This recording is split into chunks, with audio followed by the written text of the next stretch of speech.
अस्सलाम वालेकुम नाज़रीन, मेरा नाम मौसम नज़ीर और आप देख रहे हैं हमारा यूट्यूब चैनल। पिछले 12 घंटे में जो हम डेवलपमेंट्स हुई हैं उस हवाले से तफसील से बात करते हैं और आने वाले चंद घंटों के अंदर जो हम डेवलपमेंट्स होने जा रही हैं उसके ऊपर भी जो है वो तफसील से बात करते हैं। दहशत गर्दी के हवाले से जनाब कुछ डेवलपमेंट्स हुई हैं उसके ऊपर बात करते हैं। इसके साथ साथ बैरिस्टर गौहर साहब और ख्वाजा आसिफ साहब की जनाब पार्लियामेंट की राहदारियों में एक मुलाकात हुई है और बड़ी खुशगवार माहौल में ये मुलाकात हुई, इसके ऊपर भी जो है बात करते हैं।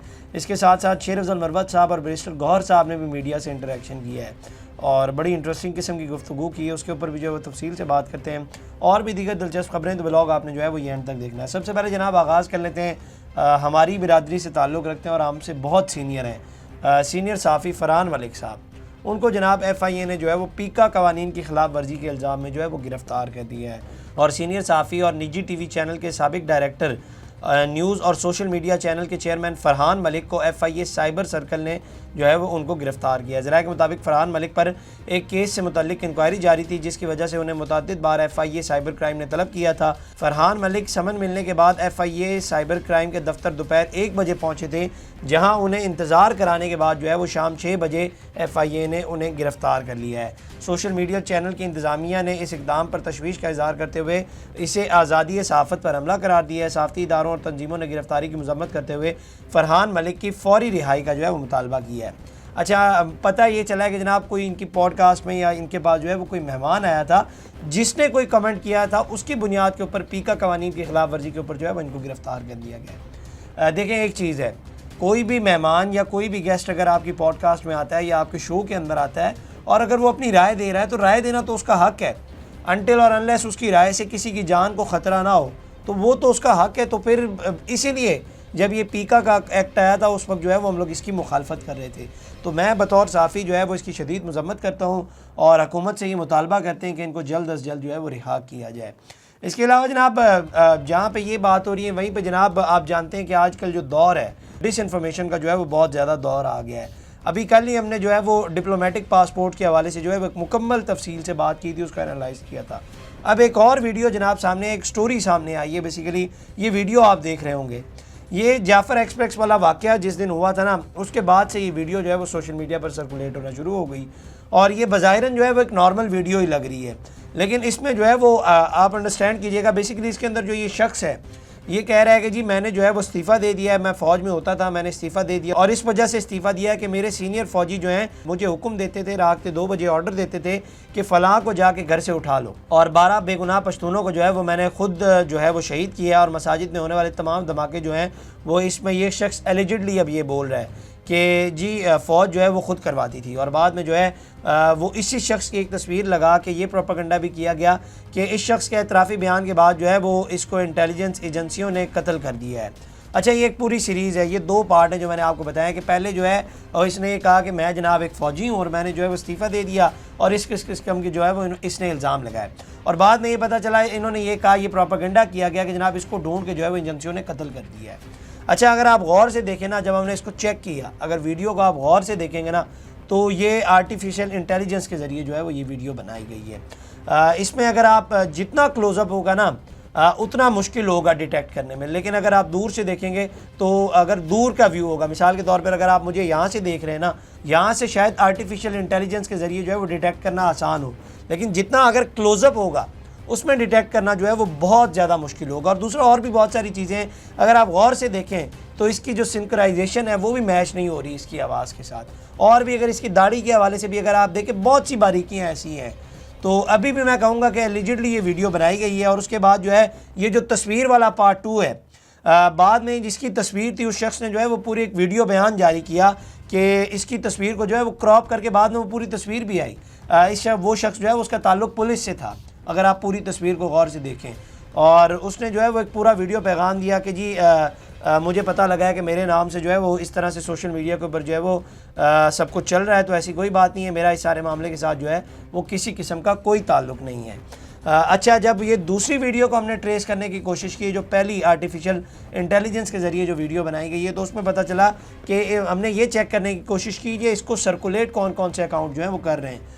तो इसके रूट टिकटॉक से हमने चेक किए तो पता ये चला कि जनाब voice of Pashtun Baloch circle Zahiruddin नामी एक अकाउंट था और अबू रजाना अस्करी इस किस्म के अकाउंट जो है वो बेसिकली इस वीडियो को काफ़ी ज़्यादा जो है वो शेयर कर रहे थे।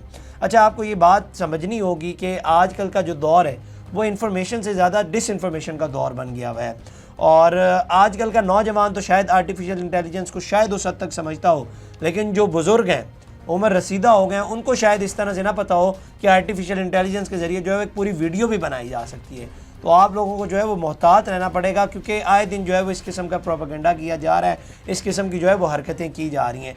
तो ये चीज़ें जो है वो आपने ख़ुद देखना है कि कौन सी चीज़ जो है वो डिसइन्फॉर्मेशन है और कौन सी चीज़ जो है वो जिससे प्रोपेगेंडा किया जा रहा है। तो इन चीज़ों को जो है वो आपने ख़ुद डिटेक्ट करना है और बड़ी एहतियात से जो है वो डिटेक्ट करना है। इसके अलावा जनाब मारंग बलोच वो कोयटा पहुँची है और वहाँ पर मारंग बलोच ने ऐसे अफराद या ऐसे लवाकिन जिनके मिसिंग पर्सनस के साथ जो है जिनका ताल्लुक़ है उनके साथ जो है उन्होंने वहाँ पर एहतजाज किया और वहाँ पर उन्होंने धरना भी दिया और उसके बाद जो है उन्होंने प्रेस कॉन्फ्रेंस भी की।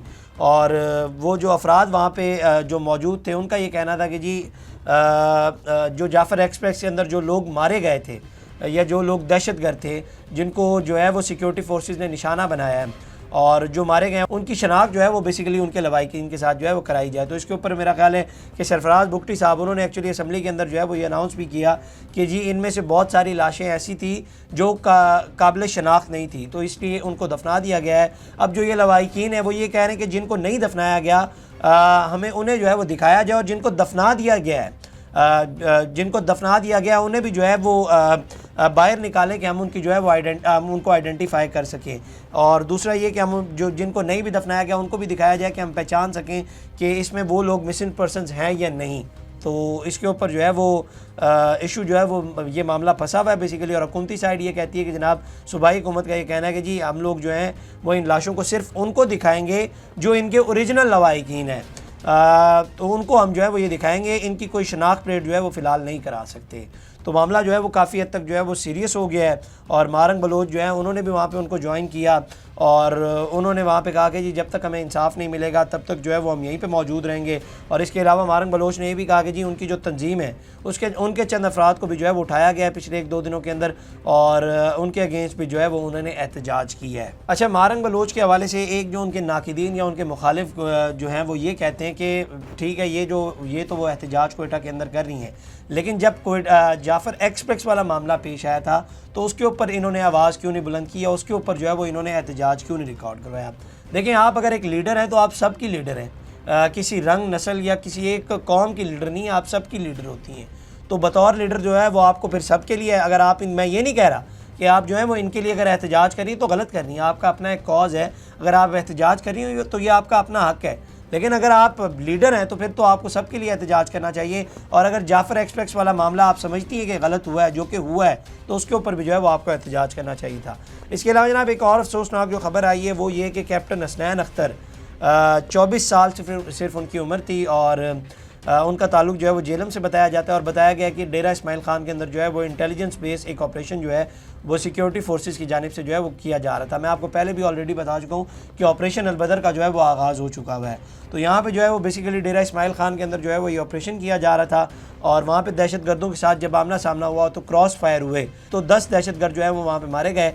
लेकिन कैप्टन हसनैन अख्तर जो है वो उन्होंने भी शहादत नोश की है यहाँ पर। मैं इसलिए बार बार कहता हूँ कि पिछले चंद महीनों में, ये पिछले 1-1.5 माह में अगर आप देखें तो हमारे कई सिक्योरिटी फोर्सेस के एहलकारों ने और कई जवानों ने जो है वो जामे शहादत नोश किया है। तो मैं इसलिए बार बार एक चीज़ कहता हूँ कि हमें जो है वो इनके साथ, हमारे सिक्योरिटी एहलकारों के साथ या सिक्योरिटी फोर्सेस के साथ ताउन करने की और उनके साथ खड़े होने की जो है वो हमें ज़रूरत है, क्योंकि दहशतगर्दी की एक लहर आई हुई है। मैं आपको इसके ऊपर जो है वो पहले भी बता चुका हूँ कि किस तरह से जो है वो प्रोपेगेंडा किया जाता है, किस तरह से झूठ फैलाया जाता है, किस तरह से नफ़रतें फैलाई जाती हैं। तो हमें जो है बहैसियत कौम जो है वो अपनी सिक्योरिटी फोर्सेस के साथ खड़ा होना पड़ेगा।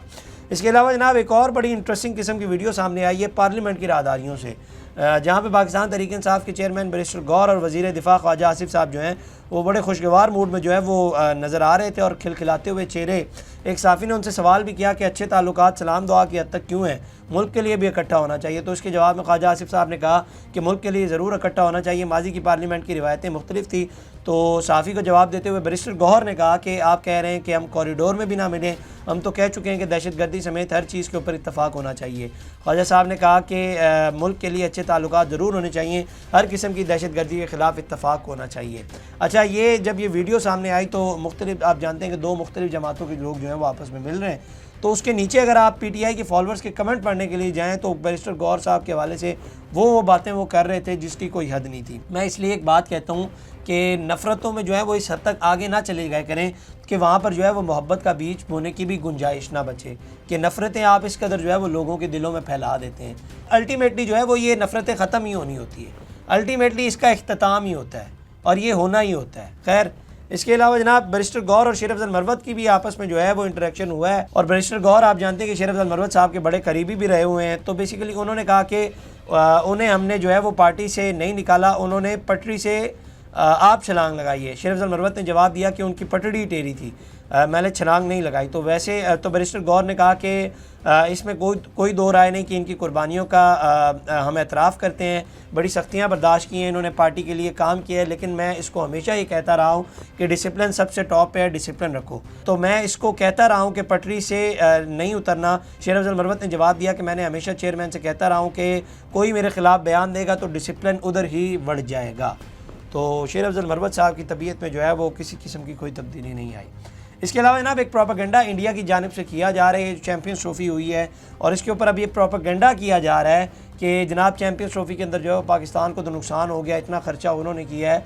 तो इसके ऊपर चैम्पियंस ट्रॉफ़ी के कामयाब इनकाद के बाद जो है वो इससे हासिल होने वाले रेवेन्यू के हवाले से पाकिस्तान क्रिकेट बोर्ड का जो है वो मौक़िफ़ अब सामने आ गया। चेयरमैन PCB के मुशीर आमिर मीर और chief financial officer Javed Murtaza ने लाहौर में प्रेस कॉन्फ्रेंस की और इस मौके पर आमिर मीर ने कहा कि भारतीय मीडिया का प्रोपेगेंडा बेनकाब करना है जो इस वक्त किया जा रहा है। पाकिस्तान दुश्मन मीडिया एक झूठ की दुकान चला रही है। अफसोस की बात है कि पाकिस्तानी मीडिया ने भी ये चलाया है। आमिर मीर ने यह भी कहा कि 2 अरब रुपये मुनाफे का तखमीना लगाया गया था, लेकिन 3 अरब रुपये मुनाफे का तखमीना है। उन्होंने कहा कि हमने 2 अरब रुपये का तखमीना लगाया था, लेकिन मुनाफा जो है वो 3 अरब तक हुआ है। तवक्को से ज़्यादा मुनाफा हुआ है। ये मुनाफा गेट मनी और ग्राउंड फीस से हासिल हुआ है। PCB की तरफ से ICC चैम्पियंस ट्रॉफ़ी का कोई पैसा नहीं था। उन्होंने कहा कि अभी सब ऑडिट होना है, लेकिन इसके बावजूद 3 अरब के मुनाफे का तखमीना लगाया है। PCB ने 4 अरब रुपये हुकूमत को टैक्स दिया है। ICC ने तमाम अखराजात उठाए। $70 मिलियन का ICC ने बजट बनाया था। तो ये जो है वो असल हकीकत है और ये वो फिगर्स है जिसके ऊपर जो है वो भारतीय मीडिया प्रोपेगेंडा कर रहा है। तो खैर, कोशिश कर रहे हैं जिस हद तक हो जाए इन खबरों को जो है वो हम डिटेक्ट करें और जो प्रोपेगेंडा किया जाता है उसकी जो है वो आप तक असल खबर पहुंचाई जाए। लेकिन जाहिर बात है टाइम शॉर्ट होता है और जितना टाइम होता है उसके अंदर जो है वो जितनी भी खबरें हो सके उनको समराइज़ कर सके। तो ये जनाब अब तक की डेवलपमेंट्स थी। अगली वीडियो में आपसे दोबारा मुलाकात करेंगे। अल्लाह ने की बात। इस तरह की और वीडियोस देखने के लिए सब्सक्राइब कीजिए हमारा चैनल और देखते रहिए PSPKG न्यूज़।